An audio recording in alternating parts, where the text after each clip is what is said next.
Quan es fa un edifici, aquest ha d'oferir confort i protecció als usuaris, però sense superar cap de les limitacions que s'hi estableixen. Limitacions com, per exemple, l'espai disponible a la parcel·la, l'alçada que permet la normativa o el pressupost del client. Si actualment ja es limita el consum d'energia dels edificis que necessiten per funcionar, no ens hauria d'estranyar que aviat s'acabi limitant l'impacte ambiental de construir aquests edificis. Està clar que no tots els materials tenen el mateix impacte ambiental i la millor eina per poder avaluar les diferències entre productes són les declaracions ambientals de producte, perquè ofereixen informació detallada dels principals impactes ambientals.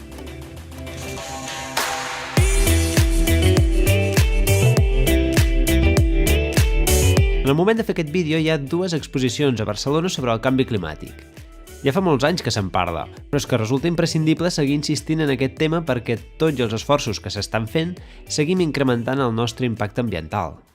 Resulta que una de les millors estratègies que podem seguir per lluitar contra el canvi climàtic és fer servir la fusta com a material de construcció. En aquests moments, quan parlem de canvi climàtic, emissions d'efecte hivernacle, lluita amb aquest canvi climàtic, és un dels pocs materials, conjuntament amb altres d'origen natural, que tenen aquests avantatges, és a dir, ell és un magatzem de CO2, al voltant de 1,8 tones de CO2 per tona de fusta que té l'arbre.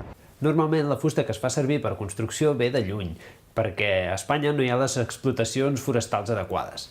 Per tant, ens hem de plantejar si això és un problema gran o petit. El muntatge i el procés constructiu no és gaire diferent d'altres sistemes i això en qualsevol cicle de vida dels edificis representa molt poca energia, a diferència de la producció de materials que en construcció convencional podria estar al voltant d'una tercera part, un 40% de tot el cicle de vida. Transport i construcció és molt poc, és un 1-2%. Per tant, la fusta no fa grans diferències ni a favor ni en contra. Un altre avantatge de la fusta és que té una conductivitat tèrmica baixa. Quan ve el moment que l'edifici està en ús, tenim molt bones condicions, i no només des del punt de vista energètic. Com dèiem abans, una de les seves característiques importants és l'aïllament tèrmic, per tant, no és un material que t'hagis de defensar, com seria la ceràmica o el formigó armat o l'acer, que són materials que toca aïllar-los molt. Amb la fusta, segons en quin clima i quina eficiència de pell de l'envolupant de l'edifici que necessitis, afegiràs aïllament, però en principi és un material considerat una conductivitat baixa respecte als convencionals que ell mateix aïlla. Actualment hi ha una certa tendència a pensar molt en la quantitat d'aïllament tèrmic que posem en els edificis i ens oblidem una mica del concepte de la inèrcia tèrmica. Construint amb fusta, aquest és un aspecte a considerar. Segons el tipus de fusta que facis servir o si el combines amb materials pesants, pots també treballar el concepte una mica oblidat a la nostra normativa, però no a la pràctica, a les bones pràctiques d'eficiència energètica en el condicionament tèrmic de l'edifici, que és la inèrcia tèrmica. És a dir, hi ha fustes més pesades o hi ha elements, diguéssim, combinats constructius, com per exemple un nucli d'escales, o un paviment o alguns dels murs de l'habitatge que podrien ser més pesats, a la qual cosa regules bon aïllament, però també inèrcia tèrmica per absorbir aquella energia tèrmica que necessitaràs accedir-la després a l'espai. Això tant a l'hivern com a l'estiu, en climes que tenen amplitud tèrmica al llarg del dia, és important. S'acostuma a pensar que la fusta dura poc, però si es construeix bé, la seva vida útil és tan llarga que facilita molt la seva reutilització.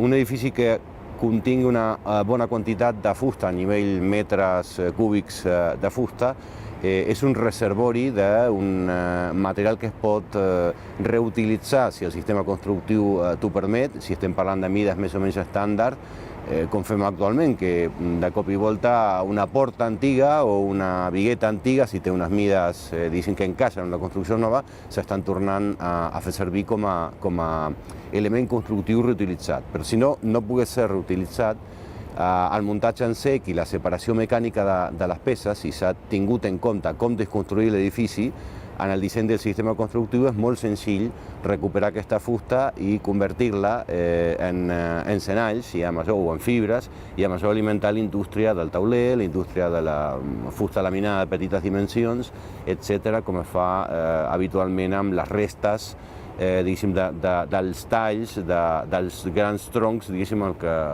es fan mobles que estan formats per petites o paviments, o fins i tot taulers per a sistemes constructius que estan formats en petites peces, amb encenalls o en fibres, en la qual cosa està molt bé perquè això el guardes com a material, guardes el CO2 rescatat de l'atmosfera i en aquest temps, diguéssim, en què l'edifici ha estat en ús, en construcció i en ús, han crescut 2, 3, 4 arbres, segons el tipus, 15, 18, 20 o més anys, segons l'espècie, absorbint més CO2, no esgotant la terra i fent créixer el recurs forestal.